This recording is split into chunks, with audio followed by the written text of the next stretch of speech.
जय हिंद साथियों। अभी हम लोग मैथ का फिर से कुछ इम्पोर्टेंट क्वेश्चन का डिस्कशन करेंगे और जो भी क्वेश्चन है आज ये सारे के सारे प्रीवियस ईयर क्वेश्चन है और किसी न किसी एग्जाम में पूछा गया है। शुरू करते हैं पहला क्वेश्चन से। देखिए पहला क्वेश्चन क्या कर रहा है, राजू के पास सिक्कों के रूप में 210 रुपया है। सिक्के का 20% 5 रुपया का है, 25% जो है 10 रुपया का है, 15% 2 रुपया का है और शेष जो है 1 रुपये के मूल वर्ग में है। तो रुपया एक के सिक्के की संख्या क्या है। तो देखिए इसको ऐसे आप सॉल्व कीजिए। पहले यहाँ पे लिख दीजिए 5 रुपये का सिक्का की बात कर रहा है 5 लिख देते हैं, फिर बात कर रहा है 10 रुपये का सिक्का को तो 10 लिख देते हैं। उसके बाद आपका बात कर रहा है 2 रुपये के सिक्के 2 लिख देते हैं, अब फिर 1 है तो 1 लिख देते हैं। अब देखिए 20% कितना है, 5 रुपये का सिक्का जो कितना परसेंट है 20%, तो 20 हो गया। उसके बाद देखिए ये 10 रुपये वाला कितना है 25%, 25 हो गया। उसके बाद देखिए ये 2 रुपये का कितना 15%। अब बाकी जो बचा क्या है, शेष है 1 रुपये का। तो देखिए 20 और 25 कितना हो जाएगा 45 और 15 कितना हो जाएगा 60 हो जाएगा। तो 60% जो तो हो गया, टोटल जो बनता है ये आपका 100% पे सवाल बनता है। तो 60% इधर हो रहा है तो बचा कितना 40% ना बचा 40% हो जाएगा। अब देखिए सबको पहले अगर प्रतिशत यहाँ पे आप लिख सकते हैं प्रतिशत, तो प्रतिशत से सब अनुपात में अगर जाएगा तो कट ही जाएगा। अब 5 से काटिए, 5 चौके 20, 5 25, 5 तिया 15 और 5 अठे 40।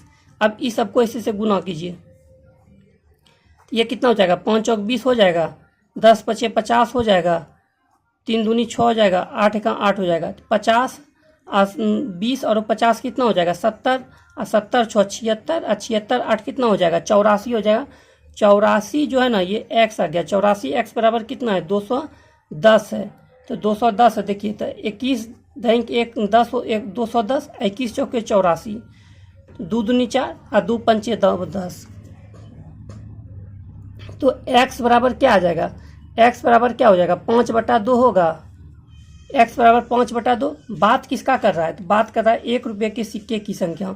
1 रुपये के सिक्का की संख्या कितना निकला 8 निकला। तो 8 से यहाँ मल्टीप्लाई कर देंगे, 2 चौक 8 तो 5 चौके 20। Right answer 20 D number. Next question, अगला क्वेश्चन है एक आयत की घूर्णी समरूपता का क्रम है, ये याद रखना है। एक आयत की घूर्णी समरूपता का जो क्रम होता है ये 2 होता है। अगला है किसी समकोण त्रिभुज की भुजाएं 6, 8 और 10 सेंटीमीटर है। इसके अंदर बन सकने वाले बड़े से बड़े वर्ग का क्षेत्रफल क्या होगा। तो देखिए यहाँ पे ऐसे अगर विधि से बनाइएगा तो काफ़ी लंबा बन जाएगा। आसानी से शॉर्ट ट्रिक में बताइए। पहले ये तो ट्रिपलेट में है, 6, 8 और 10 ये ट्रिपलेट में है, आप सभी जानते होंगे। तो इसका जो भुजा ज्ञात करने का फॉर्मूला होता है, तो भुजा बराबर होता है आधा लंब गुने आधार बटा लंब प्लस आधार। तो देखिए यहाँ कितना हो जाएगा, लंब कितना हो जाएगा 8, आधार 6 रख लीजिए 6 होगा। और देखिए 8 और 6 का देखिए लंब प्लस आधार यानी 8 और 6 कितना हो जाएगा 14। तो 2 तिहाई 6 और 2 सती 14, ये कितना हो गया 8 तिहाई 24/7 हो गया। ये क्या भुजा निकल गया, ठीक है, वर्ग का जो है ये भुजा निकल गया। अब देखिए बोल रहा है क्या कि बड़े से बड़े वर्ग का क्षेत्रफल, तो वर्ग का क्षेत्रफल बराबर क्या होता है, वर्ग का क्षेत्रफल बराबर होता है भुजा स्क्वायर। तो भुजा कितना है 24/7 है ना, तो यहाँ पे क्या कर दीजिए 24/7 का स्क्वायर कर दीजिए। तो आपका हो जाएगा ये 24 का स्क्वायर होता है 576 और 7 का स्क्वायर कितना हो जाता है 49 हो जाता है। तो ये आपका हो जाएगा 576 centimetre square, 576/49 centimetre square, option A. Next question है त्रिभुज ABC का परिमाप 48 सेंटीमीटर है, अंतःवृत्त की त्रिज्या 4 सेंटीमीटर है। तो त्रिभुज ABC का क्षेत्रफल क्या होगा। तो ऐसे क्वेश्चन में इसका एक फार्मूला है, त्रिभुज ABC का क्षेत्रफल बराबर कर सकते हैं अर्ध परिमाप गुने भुजा अंतःवृत्त की त्रिज्या यानी त्रिज्या कर सकते हैं त्रिज्या। जब ऐसे क्वेश्चन रहे कि त्रिभुज ABC का परिमाप 48 सेंटीमीटर है, अंतःवृत्त की त्रिज्या 4 सेंटीमीटर है, तो त्रिभुज ABC का क्षेत्रफल क्या होगा? तो हो जाएगा त्रिभुज ABC का क्षेत्रफल बराबर अर्ध परिमाप गुने त्रिज्या। तो अर्ध परिमाप, देखिए परिमाप कितना है 48 सेंटीमीटर, तो अर्ध परिमाप कितना हो जाएगा 24 सेंटीमीटर। अब भुजा कितना, त्रिज्या कितना 4 सेंटीमीटर, तो 4 से गुना कर दीजिए, आपका क्या हो जाएगा 24 चौके 96 सेंटीमीटर स्क्वायर हो जाएगा। Option B. क्वेश्चन नंबर 5 पे जाने से पहले आप सबसे छोटी सी रिक्वेस्ट है कि अगर आप इस चैनल पर न्यू हो तो चैनल को सब्सक्राइब करें, लाइक करें एवं दोस्तों में शेयर करें। अगला क्वेश्चन है, दिए गए समीकरण 5x + 3y - 19 बराबर 0 का ढाल ज्ञात करें। तो ढाल, ऐसे क्वेश्चन में ढाल बराबर होता है, अगर बोल दे ढाल ज्ञात करने तो ढाल बराबर होता है -x/y, यही एक आसान सा इसका है। तो -x, तो x के स्थान पे क्या है 5 है, तो ये हो जाएगा -5, और y क्या हो जाएगा 3 है, तो ये 3 हो जाएगा, तो -5/3। और जितने भी क्वेश्चन है सारे के सारे प्रीवियस ईयर क्वेश्चन है। अगला क्वेश्चन है, कितने प्रतिशत वार्षिक चक्रवृद्धि ब्याज की दर पर 3 वर्षों में धनराशि स्वयं की 8 गुना हो जाएगी? तो देखिए बोल रहा है क्या स्वयं का 8 गुना हो जाएगा, तो आप जान रहे हैं मिश्र धन बराबर क्या होगा, चक्रवृद्धि ब्याज का मिश्रण ए, ये हो गया मिश्र धन बराबर P प्रिंसिपल ले लीजिए इंटू 1 + R/100 पे पावर T हो जाता है। तो ये बोल रहा है क्या 8 गुना किसका, धनराशि स्वयं की 8 गुनी, यानी मूलधन का 8 गुना हो जाता है, तो 8 गुना यानी मिश्र धन बन जाएगा। तो ये आपका 8P इधर रख दीजिए, अब प्रिंसिपल में, अब प्रिंसिपल यहाँ पे P बराबर 8P बराबर P प्रिंसिपल हो गया, तो इसका 8 गुना होता है 8P हो जाएगा इंटू 1 + R/100, टाइम कितना है 3 वर्ष, 3 हो जाएगा। देखिए ये P से P यानी प्रिंसिपल से P कट गया, ये इधर 3 जब जाएगा तो ये Q में हो जाएगा, ऐसे कर सकते हैं ना 1 + R/100 बराबर, आप क्या लिख सकते हैं 8 का ऐसे होगा, 3 जब चढ़ेगा इस पर तो ये क्या 2 निकलेगा घन के रूप में, तो 1 + R/100 बराबर कितना हो जाएगा 2 हो जाएगा। अब देखिए तो R/100 इधर 1 जब जाएगा 2 में तो 1 बचेगा, तो 100 बराबर क्या हो जाएगा, R बराबर क्या हो जाएगा 100% हो जाएगा। Option D.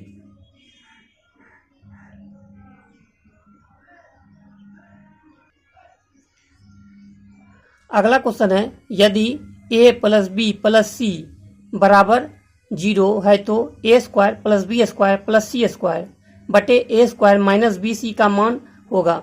तो देखिए कोई भी मैथ हो उसको प्रोसेस से कभी भी बनाने की कोशिश मत कीजिए। अगर आप कंपटीशन की दुनिया में पैर रख दिए हैं तो प्रोसेस से मत जाइए, जितना वो शॉर्ट करने का दिमाग लगाइए। इसमें हम क्या कर सकते हैं, अच्छा तो देखिए यहाँ पे ऐसे हम बना सकते हैं इसको, a बराबर हम ले लेते हैं 1, अब b बराबर हम ले लेते हैं 1, और c बराबर ले लेते हैं -2। तो देखिए a + b + c बराबर 0, तो 1 1 2 और -2 तो 0 हो गया, यहीं पे ये मिल गया। इसको आप आसानी से बनाइएगा। अब प्रोसेस से जाइएगा तो बहुत लंबा बन जाता है ये। अब इसका मान रख दीजिए, a² बराबर तो a, b² बराबर तो b का स्क्वायर 1 है तो 1 का स्क्वायर 1, प्लस c का स्क्वायर -2 तो 2 दूनी 4, माइनस में तो स्क्वायर हो जाएगा प्लस 2 दूनी 4, अब बटे a² तो a² 1, अब माइनस bc तो b कितना है 1 का, माइनस कितना है यहाँ पे 2 तो -2 हो जाएगा, अब -2 अब माइनस प्लस हो जाएगा, तो यहाँ कितना हो जाएगा 4 1 5 1 6, और 6 बटा और यहाँ 2 1 3 तो 3 दूनी 6, 2 कट गया, तो राइट आंसर 2 हो जाएगा आपका सी नंबर।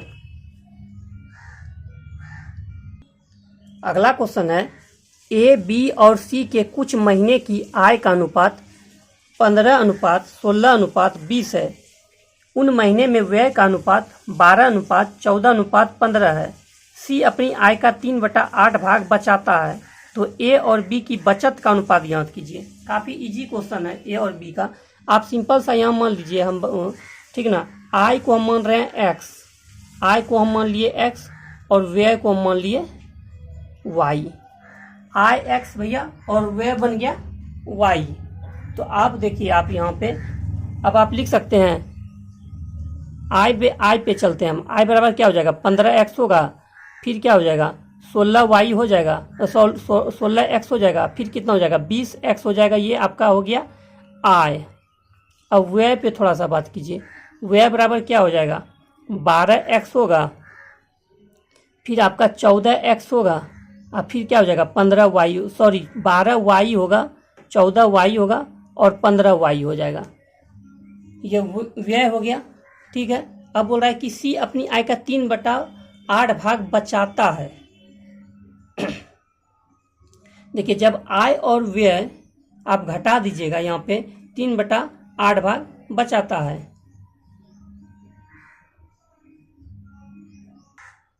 तो हम लोग कहाँ पे थे, यहीं पे बात कर रहे थे, व्यय हो गया। अब देखिए यहाँ पे क्या बोल रहा है कि सी अपनी आय का 3/8 भाग बचाता है। जब बचाता है 3/8 तो व्यय तो करता होगा 5/8, क्योंकि टोटल इनकम उसका 8 हो गया, तो 3 बचाता है तो खर्चा कितना करता होगा 5 करता होगा। तो देखिए यहाँ पे सी का आय कितना है, सी बराबर यहाँ लिखिए, सी का आय कितना है 20x है, 20x का कितना बचाता है 3/8 भाग बचाता है, यानी 5/8 भाग क्या करता होगा खर्च करता होगा। बराबर कितना हो जाएगा व्यय क्या है 15y हो जाएगा, क्योंकि देखिए हम बचत हटा दिए, हम यहाँ पे तो व्यय ले रहे हैं, हम व्यय निकाल रहे हैं, तो व्यय क्या हो जाएगा 15y हो जाएगा। अब काटिए इस पे 5 तिहाई 15, 4 दूनी 8, 4 पंचे 20। तो देखिए यहाँ पे क्या हो जाएगा आपका 5x बराबर, यहाँ क्रॉस मल्टीप्लाई होगा तो 6y हो जाएगा। x बाई वाई बराबर क्या हो जाएगा 6/5 होगा। ठीक, अब दोनों का कुछ नहीं, मान डिपुट कीजिए, यहाँ पे आंसर निकल गया। अब देखिए 15, यहाँ आई को हम x माने तो 15 छक्की 90, ये ए पे बात कर रहे हैं हम, 15 छक्की 90।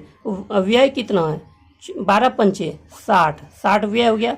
तो बचत यहाँ कितना हो जाएगा 30, ये किसका है ए का बचत निकला, ए का बचत कितना निकल गया 30 निकल गया। अब देखिए बी पे बात कीजिए, बी पे 16 16 का 96, 14 पंचे 70, तो 6 और यहाँ कितना हो गया 26 हो गया। ये क्या हो गया बी का बचत निकल गया। अब बोल रहा है कि ए और बी के बचत का अनुपात में 30 और यहाँ पे 26 कर दीजिए, या यहीं पे आप काट दीजिए 15 और यहाँ हो जाएगा 13, या ऐसे काटिएगा तो 15 या 13, तो 15:13 हो जाएगा राइट आंसर। ये आप अगर 3-4 बार बनाइएगा तो काफ़ी इजी तुरंत बन जाएगा। हम लॉन्ग प्रोसेस आप लोग को बताने के लिए कर रहे थे, आसानी से ये 2 मिनट कहते हैं, हाफ मिनट का भी सवाल नहीं है।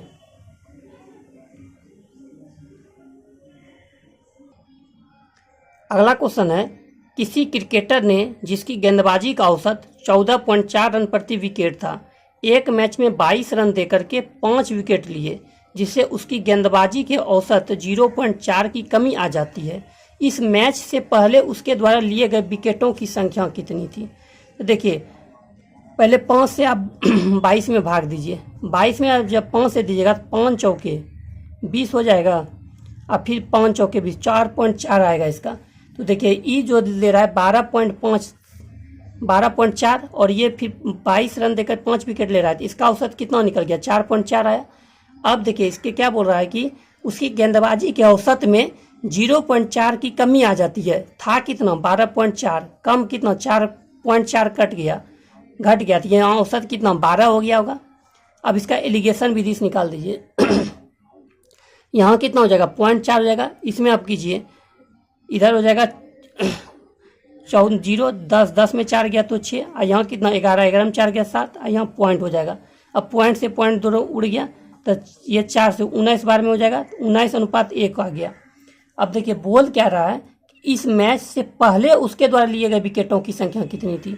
मैच से पहले की बात कर रहा है, तो देखिए मैच से पहले को क्या होगा, तो ये 19 हो जाएगा, अब मैच में हो जाएगा, मैच के बाद ये हो रहा है, तो 1 बराबर कितना दिया हुआ है, तो 1 बराबर है 5, 1 बराबर विकेट की संख्या कितना है 5, तो 19 बराबर क्या हो जाएगा 19 गुने 5, 19 पचे 95, तो 95 विकेट लिया था मैच के पहले। अगर बोलेगा कुल कितना विकेट लिया है, 19 1 20, आप 20 गुने 5, 20 पंचे 100 हो जाएगा कुल विकेट। लेकिन कुल विकेट की बात नहीं कर रहा है, बात क्या कर रहा है, इस मैच से पहले उसके द्वारा लिए गए विकेटों की संख्या।